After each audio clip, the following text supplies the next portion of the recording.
Hello and welcome to your in-depth weekly horoscope for week commencing the 19th of September. This is for the Sun or the Ascendant.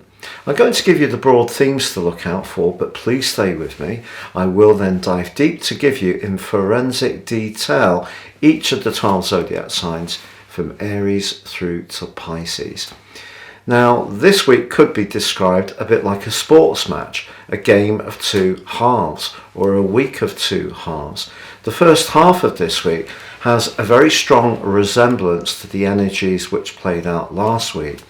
That angle between the Sun and Pluto, very much a transformative aspect, that reaches a peak on Monday and lasts through to midweek. Venus and Mars are still in a right angle, and that lasts through to midweek. And that's bringing a greater sense of tension, but also potential excitement into the romantic realm. And also because Uranus is angling with Venus this week too, there is an opportunity to liven things up a little bit around all sorts of relationships by being a bit more spontaneous and not just going through the same routines and patterns that we can all tend to settle down into. Now also, those two retreating planets of Mercury and Jupiter are in opposition through to the middle of this week, which can see some bubbly conversations.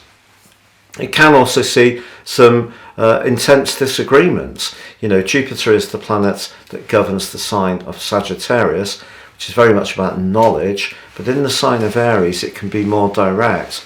Now the more moderate energies of Mercury in Libra is asking us all to find a balance, but of course the retrograde can see some cross wires.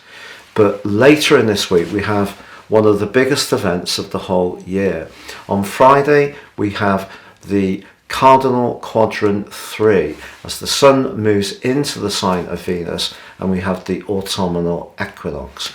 This provides a backdrop for the next 13 weeks, but particularly for the following 4 weeks, relationships are going to be a big part of everyone's thinking.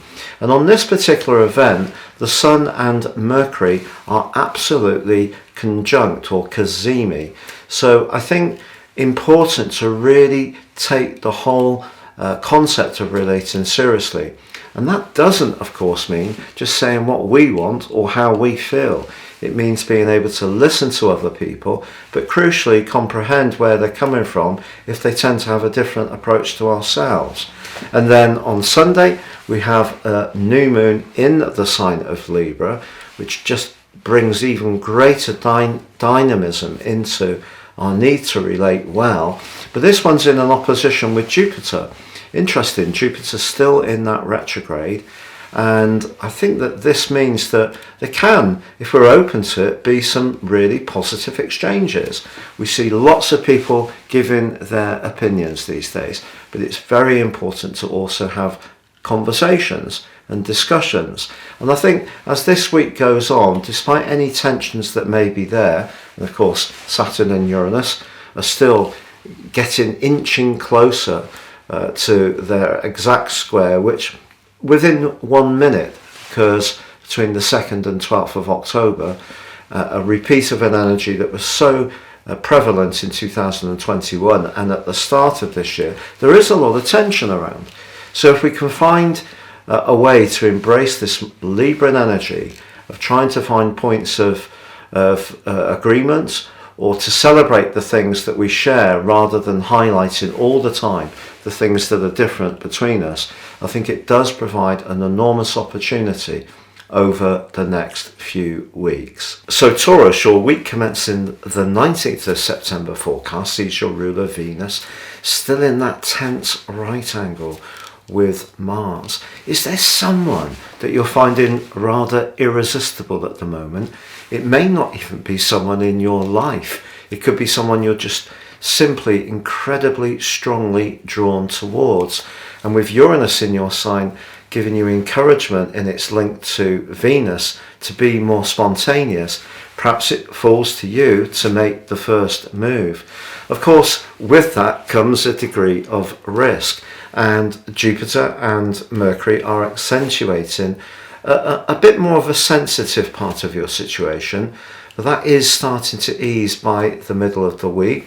But obviously Uranus still in that clash with Saturn, so your professional situation may still seem quite limited or frustrating or tense. So if you can get something cooking in terms of your social world or a relationship, then that energy that's impacting on Venus from Mars and Uranus, despite the fact it can create some friction as well, particularly in an ongoing relationship, I think there can be a high level of desire that's manifested from all of this.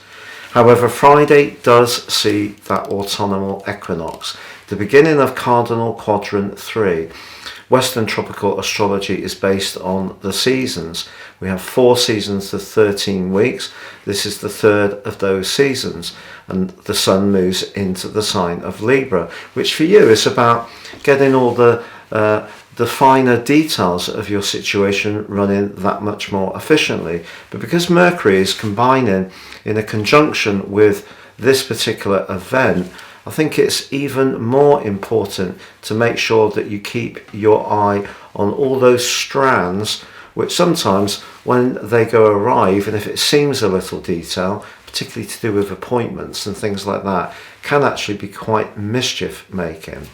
But if you are wanting to push back on those constraints that Saturn's causing you in terms of your work situation, the Sun and Mercury in conjunction, as we go into this third 13-week period, is saying that the way that you relate to people, that's the energy of Libra, but your ability to be very thorough, precise, and gain tangible results, which comes from your earth sign rulership, that's something that could be appreciated by another employer. So is it time to be seriously thinking about your work prospects? With the new moon also manifesting itself on Sunday, this energy is given even more of a boost. But because Jupiter is impacting on this as well, could be a past skill, a past contact, or information that you have that actually can feed into what you do in the here and now in a really positive way over the next 4 weeks.